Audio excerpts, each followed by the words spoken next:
자, 그렇다면 우리는 혁신을 해야 되겠습니다. 네. 가만히 있어서는 안 되겠죠. 지금 이렇게 대내적으로 상황이 돌아가고 있는데 가만히 있어서는 안 되겠습니다. 뭘 해야 되느냐?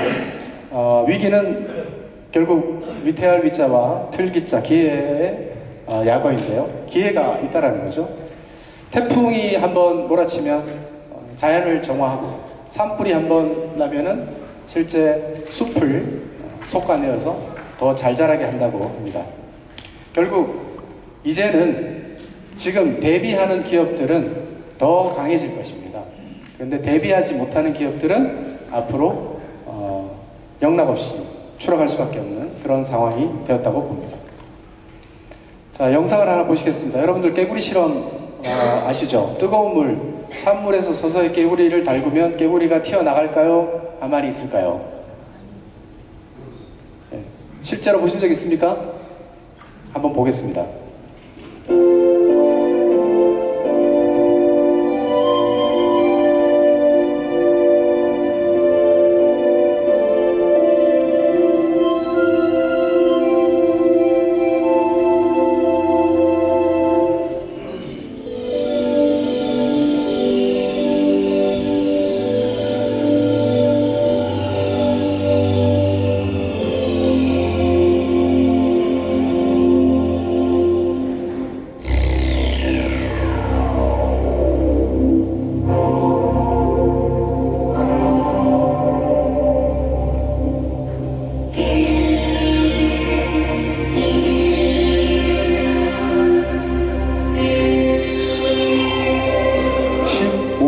지금 가열을 하고 있는 상황입니다.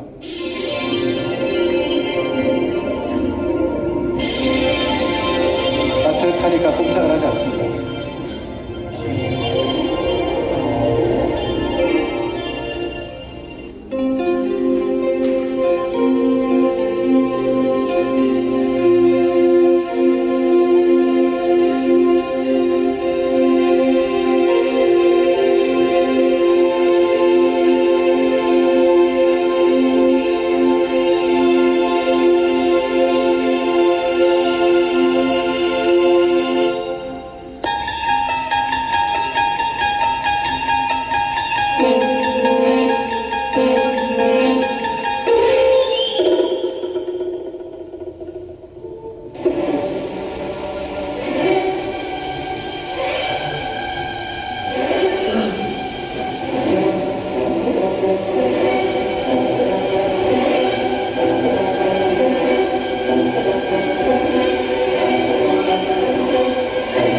뒤집어집니다.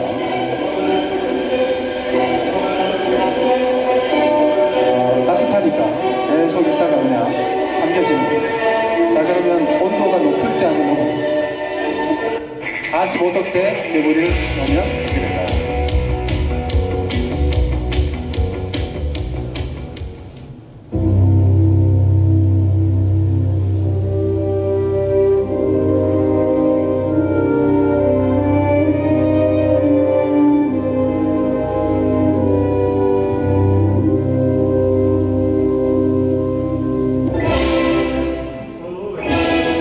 바로 나갑니다.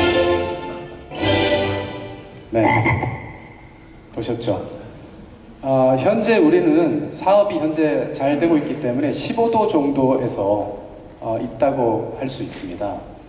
만약에 45도면 깜짝 놀라서 뭐라도 할 텐데 현재 사업이 잘 되고 있기 때문에 괜찮겠지라는 생각을 할 수가 있는 거죠.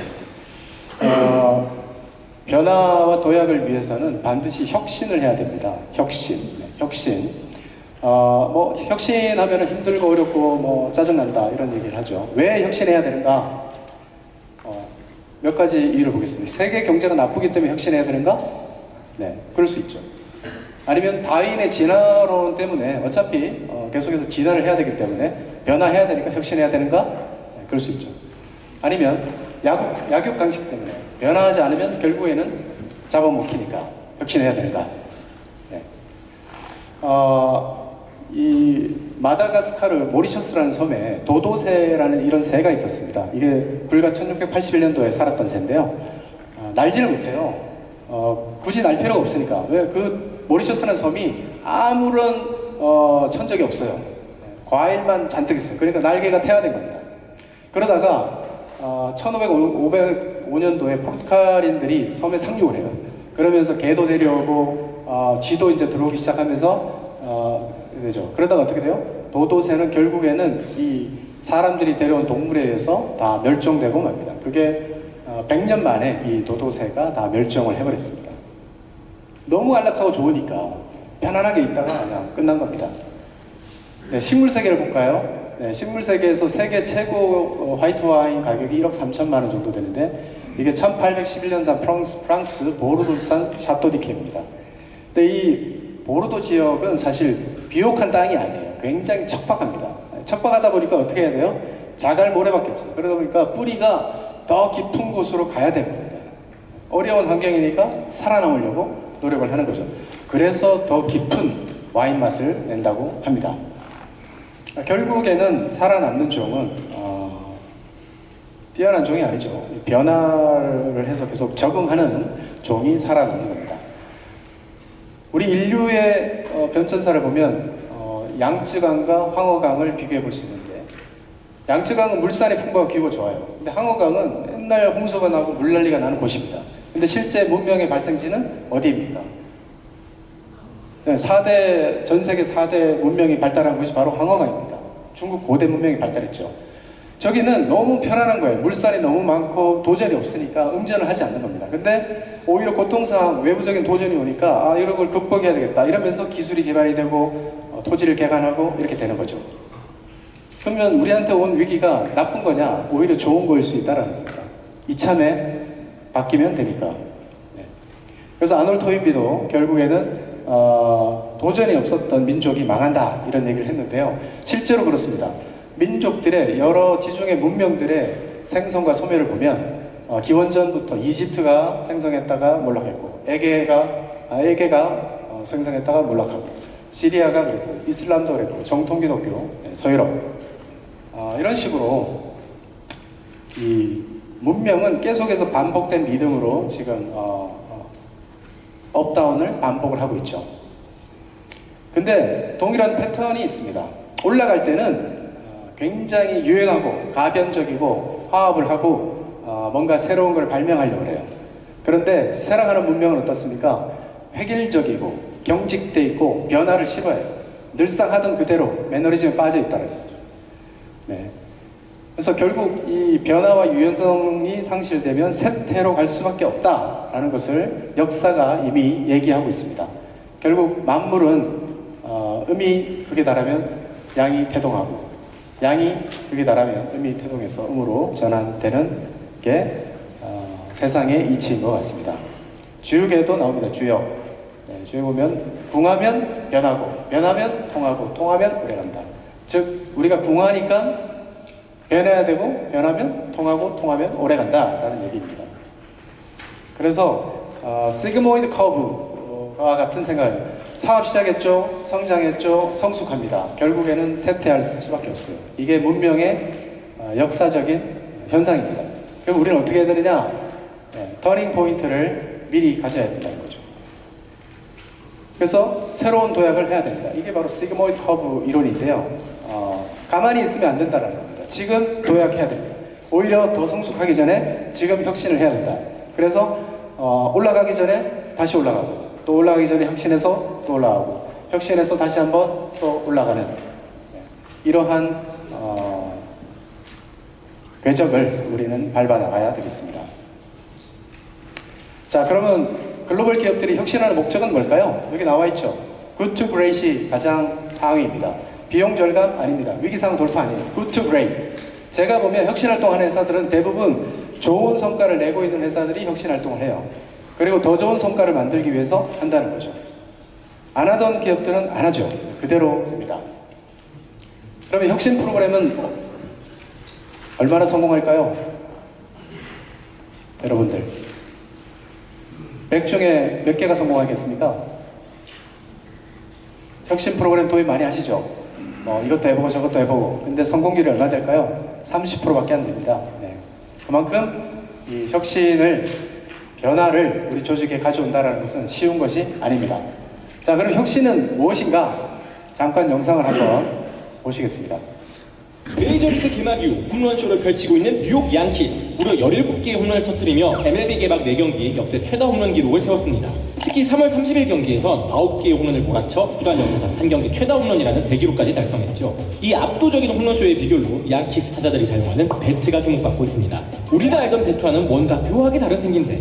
기존 배트는 끝부분이 가장 두껍고 손잡이 쪽으로 갈수록 얇아지는데요. 양키스 선수들이 쓰는 이 배트는 끝이 가늘고 오히려 중심 쪽이 가장 두껍습니다. 마치 어뢰처럼 생겼다고 해서 붙은 이름 어뢰 배트.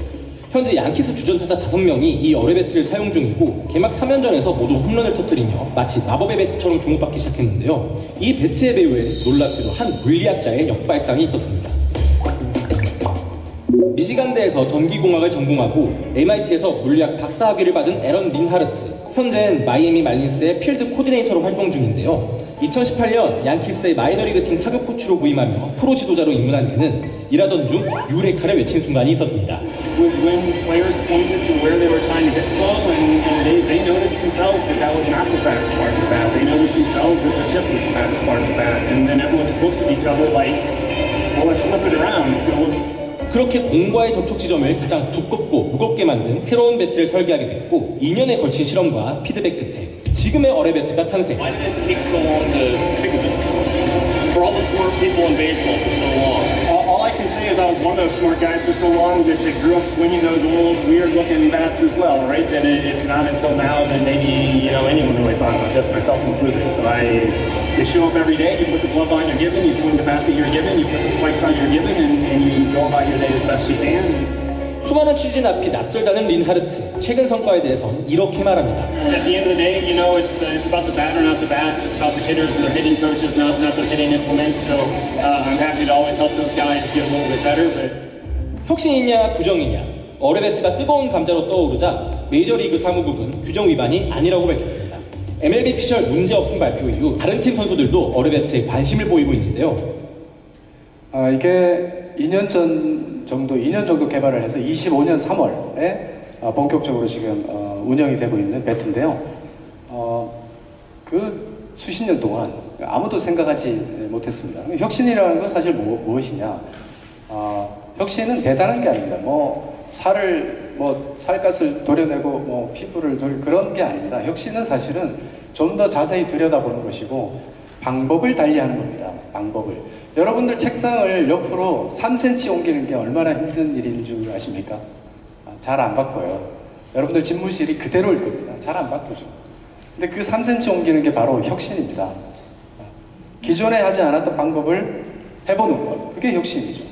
네, 관세 전쟁. 그럼 우리는 어떻게 대응할 것인가? 여러 가지 고민을 해야 됩니다. 공급망을 다변화할 것이냐? 중국 이외에 국가로 생산지를 다변화할 것이냐?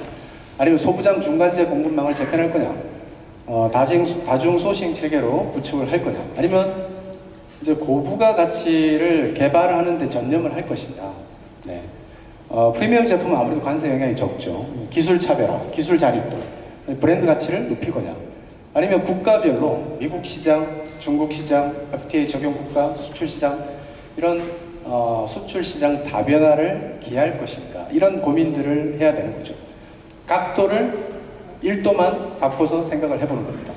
그러면 이것만 있느냐? 사업하는 분들은 다 느끼시겠지만 성장 전략을 그럼 지금 우리의 성장 전략은 뭐지? 네, 앞으로 5년, 10년 후에 어떻게 나아가야 되지? 네, 사업 구조나 방향을 어떻게 가져가야 되는지 우리의 DX 기반, 디지털 트랜스포메이션은 어떤지 짚어봐야 되겠죠. 세일즈 확대, 현재 세일 마켓은 괜찮은가? 해외로 더 확대해야 되지 않는가? 그대로 있으면 되는 것인가? 세일스포스를 어떻게 높일 것인가? 포트폴리오, 적자 나고 있는 제품을 계속 팔아야 되는가? 아니면 고부가 제품을 어떻게 팔 것인가? 그런 고민을 해야 됩니다. 코스트 절감 마찬가지고 자산 생산성 제고 마찬가지. 제가 오늘 오석성 회장님, 메타바이오메드 오석성 회장님이 여기 이 자리에 참석해 주셨는데요. 메타바이오메드와 혁신활동을 현재 3년째 계속 이어가고 있습니다. 메타바이오메드가 처음에는 원가 절감으로 시작을 해서 프로세스 이노베이션, 현재는 미래 매출 목표를 세우고 그 목표를 향해서 성장 전략, 매출을 어떻게 확대할 것인가 이런 부분들을 고민을 하고 있는데 이런 작은 활동들이 작다면 작고 크다면 크다고 할 수 있는데 바로 혁신입니다. 자, 예를 들어 볼게요. 여기 이제 구매비가 나와 있죠. 제조원가, 여러분들 원가를 많이 줄여야 되는데, 제조원가뿐만 아니라 유통도 원가가 있죠. 구매원가 있죠. 구매원가를 보세요. 구매원가 계산하는데 방법이 여러 가지가 있어요. 네. 협상, 공급시장을 분석할 건지, 원가 테이블을 만들 건지, 비딩, 신규 업체를 소싱할 건지, 물량 배분을 해서 가격을 낮출 건지, 비교 견적을 할 건지, 계약 조건, 발주 단위를 바꿀 건지, 공동 구매를 할 건지, 네. 기타 사양을 바꿔서 할 것인지. 네, 구매 아이템 하나만 해도 다양한 이런 레버를 가지고 뜯어볼 수가 있겠습니다. 네, 그럼 우리는 지금 이렇게 하고 있는 것인가? 네, 결국 뭐 하려고 하는 겁니까? 네, 단가 떨어뜨리려고 하는 거죠. 협상 우위를 점해서 단가를 떨어뜨려야 됩니다. 네. 가만히 있는다고 깎아주지 않죠. 이러한 여러 가지 전략들, 혁신 전략들을 적용을 해야 됩니다. 자, 그럼 이 혁신 활동 언제까지 해야 되느냐? 네, 계속 바퀴가 멈추면 안 되죠. 계속 해야 됩니다.